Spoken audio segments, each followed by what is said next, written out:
Hello and welcome back to Talkin Film. I'm your host, Ronnie West of iMagnet, and with me this week is Patric Fransko of Window Film Pros.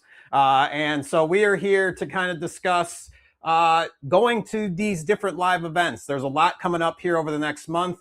We're going to be at WFCT, and one of the things I wanted to talk to Pat about was just kind of the evolution of the window film industry events. And I think that's something that a lot of people are kind of interested in. So thank you, Patric. It's only taken me 6 years to get you on to the Talkin Film podcast since I started this back in 2020. Hey. So I'm glad that you're finally on, even though we've done plenty of other podcasts. So thank you. Thank you for joining me.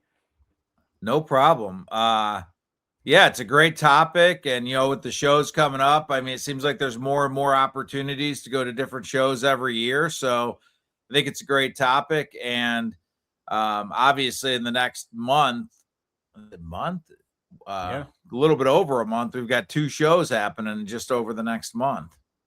So no, absolutely. And I think and hopefully there'll be more in the future, obviously coming off of Film Fest at the end of May.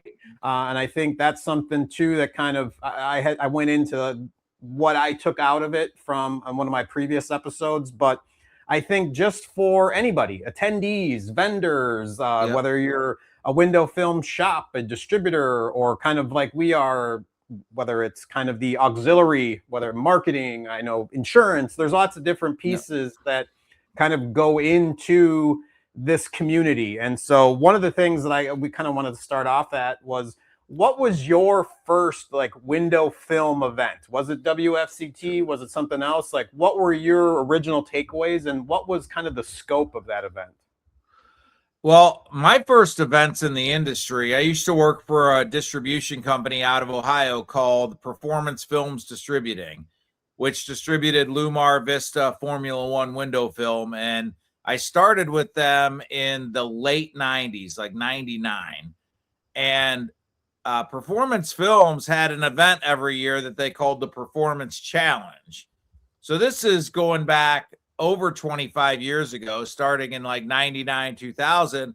We would have a group of people come every year to an event center, and we would have a tint competition. We would also have seminars by people that would talk about, different things related to business, things like that. So it was and we would primarily just invite our dealers or people that we were trying to have dealers. But all that said, there may be some people that see this that actually went to a performance challenge. We would typically have between 100 and 200 people come to this event every year. And where the challenge came on, it became more of the tint thing. But this place we did it actually had a really neat ropes course. And there used to be a motivational speaker that would come and help people get over their fears of doing this ropes course. So really cool event that was put on by Performance Film. So that was my actual first event put on, but it was put on by a company that I worked for at the time. And then the second event that I would have went to would have been what is now called WFCT. It was not called WFCT at the time, but it was put on by Window Film Magazine. Same basic show. Okay, that's interesting.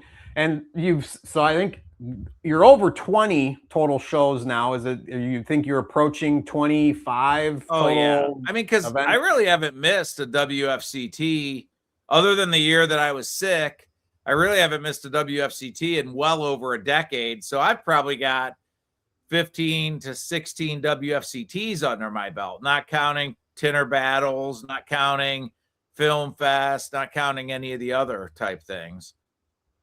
So I guess one of the things I wanted to kind of understand or get an idea of is, over all of those times, has there been, I won't make you into one, but maybe 2 or 3 different instances that were a surprise to you, or you had the biggest takeaway from that when you went there? Obviously, I know we've had Gary V, and you talked about when you weren't there, getting the call from Mike Rowe and different stuff like that. Were there any other major points of time when you're like, man, that really stuck out to me? And as you're sitting here now, having gone to so many of these, you're like, man, that 6-1, there was this and this that kind of stood out to me, where I just knew that this was kind of going to be an event that I wanted to keep coming back to. I think that, there's a lot of different individual speakers, things like that I could say. I don't want to, I would say that WFCT, starting probably back about 4 or 5 years ago, maybe 4 years ago, I came to that show, and WFCT had been largely somewhat the same, and not to say the same in a bad way, it had been largely the same. And then there was a Tinner Battles that year, the first one. And then that year, WFCT really stepped up. And I remember going to that show and thinking, this is like a different caliber of show. Like the type of speakers they're bringing in, things like that. They really invested in a different level of show. And again, it's the only, like, we have shows now for our industry, but at one time, WFCT was the only show specifically for our industry that wasn't individualized, like Performance Challenge or something like that.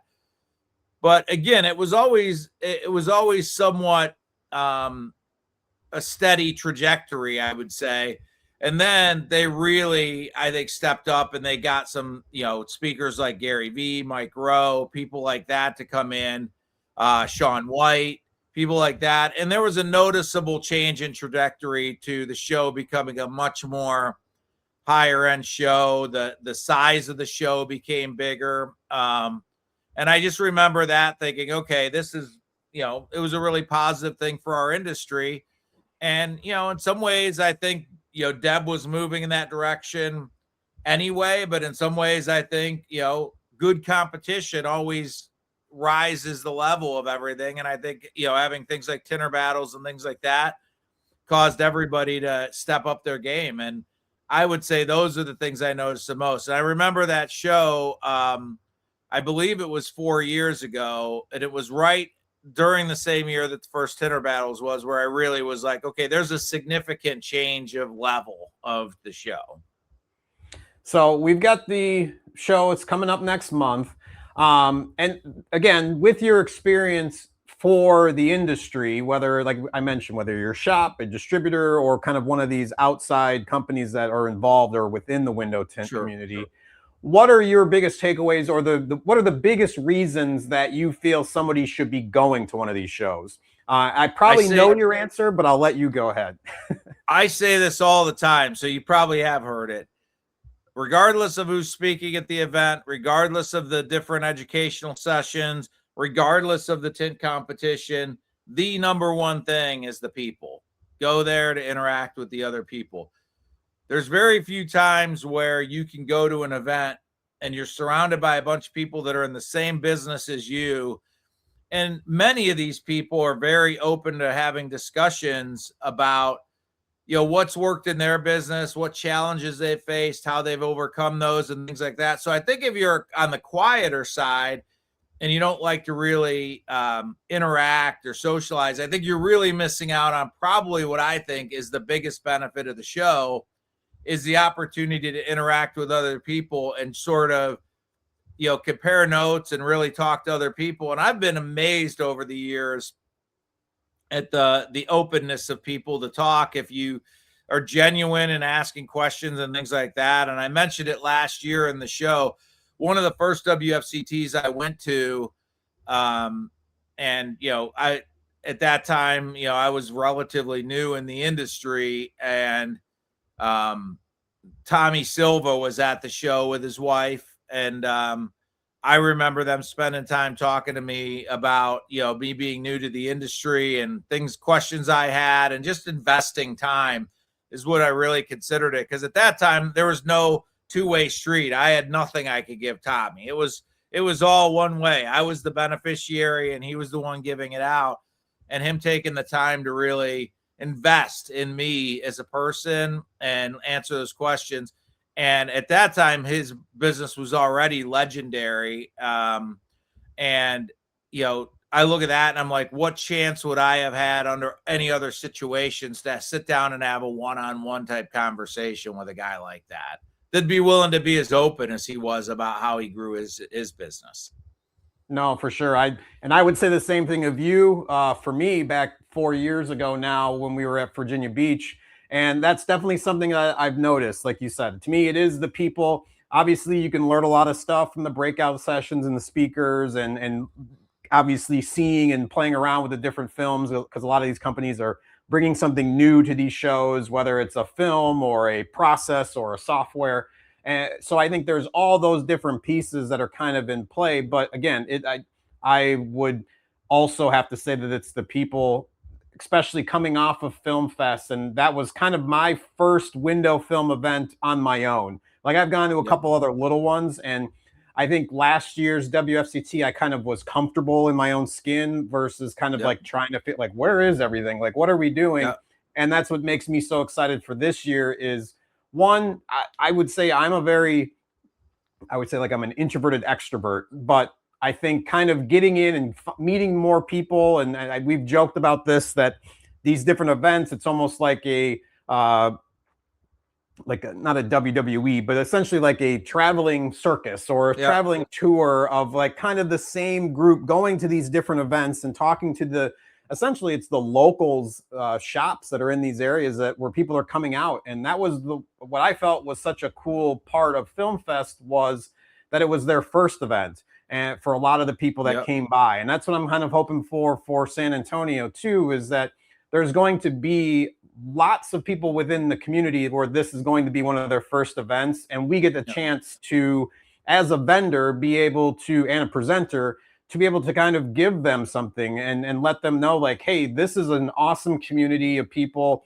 having been in it from the warehouse to kind of working within the marketing, and now kind of being on that scene, watching all of those from beginning to end. The community has just been awesome. It's obviously Go ahead.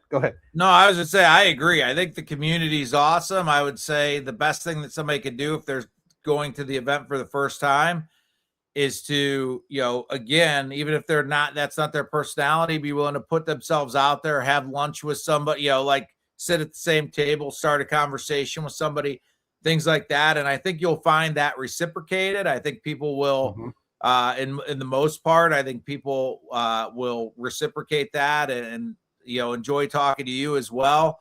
I also think for the veterans, remember when it was your first show, be willing to basically, be a helping hand, a helping voice to the person that maybe is brand new. So I think there's a role to play for everybody. For the new people, I think you have to reach out. I don't think anybody's going to go find you in the corner and pull you out of the corner to talk to you, but I think you'll find people are very willing to talk to you. But as the veterans of the industry, I find, myself now, I went from being the young guy in the industry to now I try to pay it back what a guy like Tommy Silva did for me. I try to do that for other people as well. No, and it's funny that you mentioned that if you're not a social person, but I think even if you're not somebody who wants to go out and talk, there's still lots that you can take away from the show. I think one of the things that I've noticed, just me not as an installer, every time I've gone to these events, I'm noticing different things watching the competitions about how these guys are kind of hacking their craft. And I think that's a big thing too, is that if you're not someone who's social, but you want to go to these events and understand what's going on, just going and watching some of the top guys kind of perform and watch them and pick up different things that you're doing. And I agree. To me, that was like, oh man, I didn't realize that was a technique that people were doing. And so that's, I think, one of the big pieces for these kind of events, because you've got people from all over the country. Obviously, we're both military guys. When you kind of bring everybody together, you realize, like, oh, I didn't realize this. You kind of get different tastes from around the country and world, for that matter, for this event. And so that's where I think you can go pick up things from someone from Korea, from England, from wherever. Absolutely. And you're like, oh, I didn't realize that was something that I could try. And then you take that back to your shop, and it's something that you can then improve your skill, make things more efficient in your process. And even if you're a competitor, that was something I talked with the WFCT crew, was even if you make a mistake in that competition, that's something that's almost going to be a nightmare, where you're not going to make that mistake back at your own shop. You're going to be more particular about doing different things like that. Is that something that you've noticed or have seen?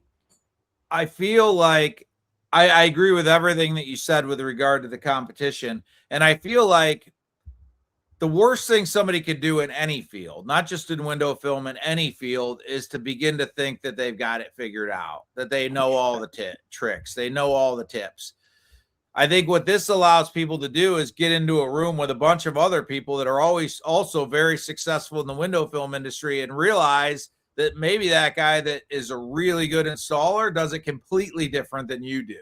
And that's okay, because he gets the film on the glass too, the same as you do. But I think you could pick it up. Back when I was very involved in the tool side of the business, I used to always be amazed when I came to the shows to see how people were using the tools that we sold. Sometimes in a way I never imagined that they would use the tools.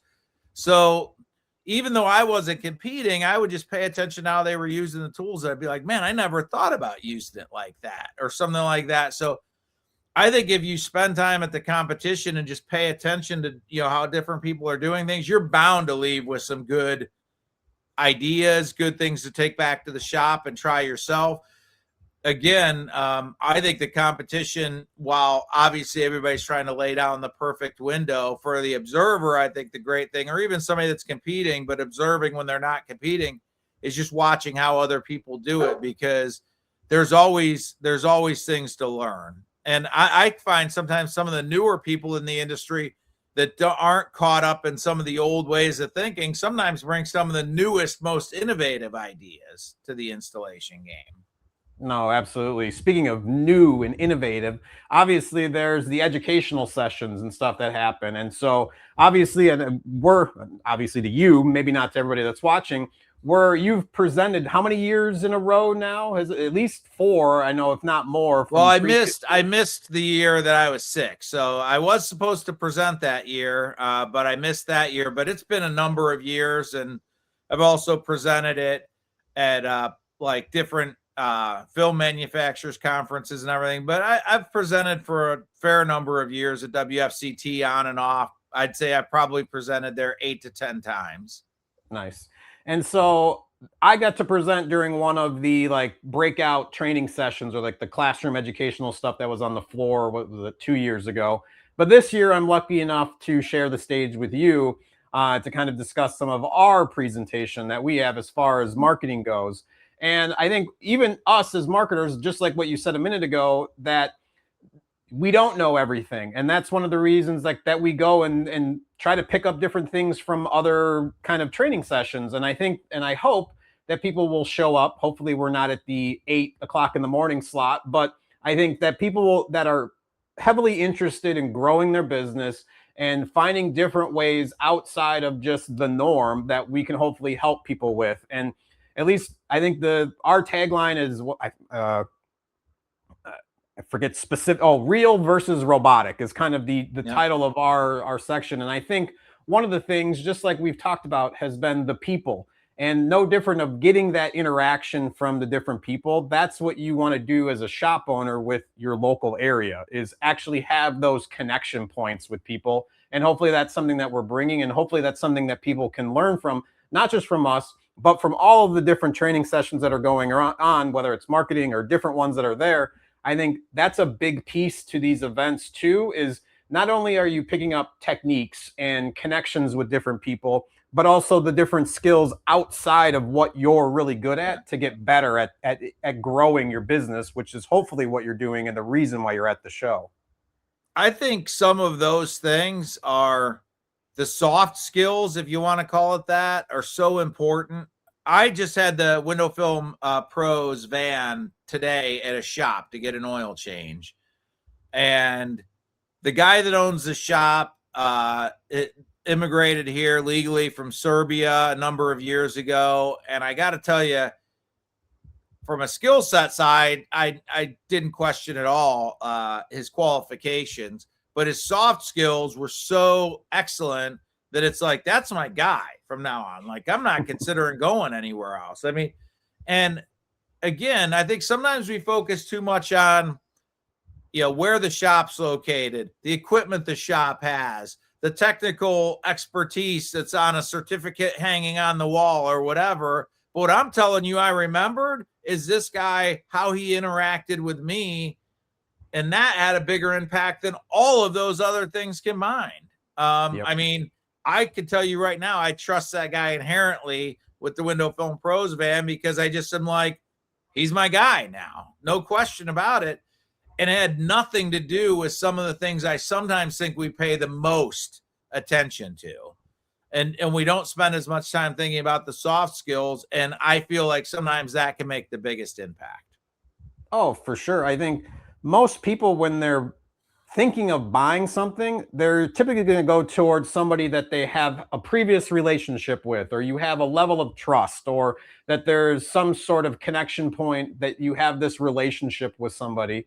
And hopefully that's something that we can kind of help, not teach, but kind of shine a light on for a lot of people that are business owners, because obviously we both have been and are business owners. There's so many different hats to wear. And all of those hats are always ever changing and evolving with new techniques and skills, whether it's accounting, the actual job skill that you're doing, the sales process, the returning customers. So there's all these different pieces that I think are so important. And thankfully, having these events, you can kind of get a crash course into these. And one of the things I preached at Film Fest was, I think the big thing that, at least for us, and that we want to push out there is being consistent with those skills. And I think that's a hard thing to do, because a lot of times people get so amped up and juiced at these events, like, yeah, I'm going to do this. I talked to so-and-so, and you ride this high, but it's how do you maintain that, I think, is a big piece to all of this, because these events are so great. But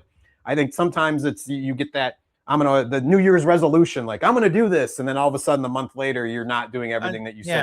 I think, fades back into business as usual when you get home. The way I think you can combat that, because I think, when you go to these events, sometimes you're drinking out of a fire hose. You've got so many cool things are going on and you're drinking out of a fire hose. And then when you try to go home, it's like if it becomes maybe a little bit too much, and you fall back to business as usual. One thing I would say is try to break that down into a couple tangible, practical things that you can, anytime I speak at one of these events, I try to give people a couple things they could take away to be like, you could go home and do this Monday when you get back from the show. I think it's so important to act take something away from the show and get home on Monday and act. Do something about it, like implement a new technique, implement a new service, implement the way that you do something. Because if you wait a week, it's gone. It's gone. Like you're back to business as usual, and WFCT is a memory. Film Fest is a memory. I think it's important that when you leave the show, you come up with a handful of things, and not too many, 1, 2, 3 things that Monday morning you're going to try to implement those things and begin implementing them. And I think you'll see a positive thing, because again, when you're there, sometimes it's like you can't take it all in. It's like too many things. And I would say, also, our discussion, one of the reasons I brought that up about my new mechanics social skills is, in a day and age of AI, I think if you can learn some of these soft skills and you take all the advantages of AI and you dovetail them with the soft skills, you're going to be hard to beat. AI is going to create a situation where everybody's going to do the baseline excellent. I mean, AI is going to basically create a watermark that is, communications that are coming out via email, things like that are the differentiator in a day and age of AI, I think, is going to be the human element. No, I completely agree. Obviously, we're sharing the stage talking about this, but I just, as you were saying that, I'm thinking too, whether it's like me, or my partner Matthew, where we're at our office, our home office, and a lot of times these guys, you're in your shop, and it's just you and maybe your wife that's working with you, and you don't have those connection points with all of those other people, where I think you try to do too many different things at once. And just like what you're saying is, I so believe that whether it's the soft skills that interpersonal kind of communication of, don't try to all of a sudden push off this customer because you're worried about the next one. I think have that moment, take the time, treat them like a person versus just another check, I think is one of the biggest pieces, because just like what you were saying of like, if they feel that you're there for them and you're trying to look out for them and give them the best service, products, whatever you're offering, and you're taking the time versus feeling like, or they feel like you're distracted and trying to do too many different things, it can compound itself, because they're most likely going to come back, just like what you said. Or luckily enough for this guy, you might talk about it on a podcast or talk to your friends or your family and grow that way. In order to explain, and it sort of reinforces what you were saying, and I said, the guy's and the guy had, like I said, all the certificates on the wall, great shop, great facilities, but and he specializes in sprinter repair. But the thing that pushed me over was, one, he was very friendly and things like that, but obviously we should be that way. But I had asked him about something about my sprinter, and I was there for an oil change, so he could have got me in and out, 20 minutes, boom, you're in, you're out.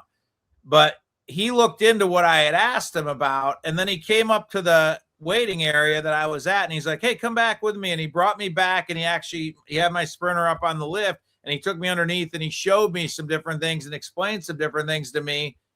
And that wasn't part of the bill. It wasn't what he was getting paid for that day or whatever. But when I talked to you about the soft skills, that, it was something that simple to where I'm like, this is my guy. This is my guy now. I'm always going to bring the van to him. And again, I think that's exactly what you were saying. He could have rushed me through an oil change and got me out the door. And, and I think, again, I know I said this, but I want to reiterate it. I think sometimes people lean too heavily on their certifications or their things they have accomplished or whatever, and think that, of course somebody should come to get their car tip from me. I won this competition, or I've been in business for 15 years, or I did this, or look how beautiful my shop is. And I'm not saying none of those things are important. I think they are important. But if you act like you don't have time for somebody and you're hurried, and it's like, all of a sudden those things begin to fade away. And the guy that maybe doesn't have the years of experience as you, maybe never won a competition, but does take that time, I can almost tell you that is going to outweigh the certificate that's hanging on the wall. And I saw it firsthand today. I didn't even know we were going to talk about this, but I literally saw it firsthand today within my own interaction with this individual. And it was just the entire interaction of him walking me back, explaining it, me walking back to the waiting room, was 3 to 5 minutes. And it made all the difference. All the difference. No, that's awesome. Well, I know you're busy. I hope everybody goes and checks out if they're looking to go in. If you're in the San Antonio area, definitely check it out. I would say you can go get tickets at WFCTevent.com if that's something that you're interested in going to. So I want to thank you, Patric. I hope people come out. I hope you guys come and check out our presentation and let us know whether it's the good things or something. Is there any way you could, sorry, I didn't mean to interrupt. Is there any way you could pop up a picture of the back of the t-shirt or the t-shirt design? If I don't know if we could do screen shares here. I might be able to. Let's see if I can bring it up. I just wanted to thank everybody that came on board. Every year we have some great people that come on board for the Window Film Pros t-shirt and allow us to give away these t-shirts to people that are attending the show. And I just wanted to give a brief shout out on this podcast to all the people that came along. You can see it's a great list of people. They all came along. So when you get your free Window Film Pros t-shirt with the 250 year red, white, and blue design on the front, these are the people that you can thank for that, because they're the ones that all pitched in order for you guys to all get a free t-shirt. So thank you to all the people that are on the back of that shirt. Yes, indeed. Good plug. I will say you guys can come and stop by the iMagnet booth to come pick up that shirt. We'll be right at the front. You'll see us as soon as you walk in the entrance, just when within a few feet. So stop by, pick up a t-shirt, talk to us about some marketing, let us know about your business. We can't wait to see you guys, and we hope to see you there. So and thank also, you, Patric. if you are a little bit of one of the sizes that are on the periphery, when we order these shirts, we go hard into the large, extra large sizes. So if you're a small or you're a XXX, get to that booth early, because Yes. you know, it's like we never know how many of those to order. But if you are one of those outlying sizes and you want to make sure you get a shirt, get there early. No, absolutely. Thank you, Patric. Thank everybody for watching, and we will see you guys next time. Take care. Take care, everybody.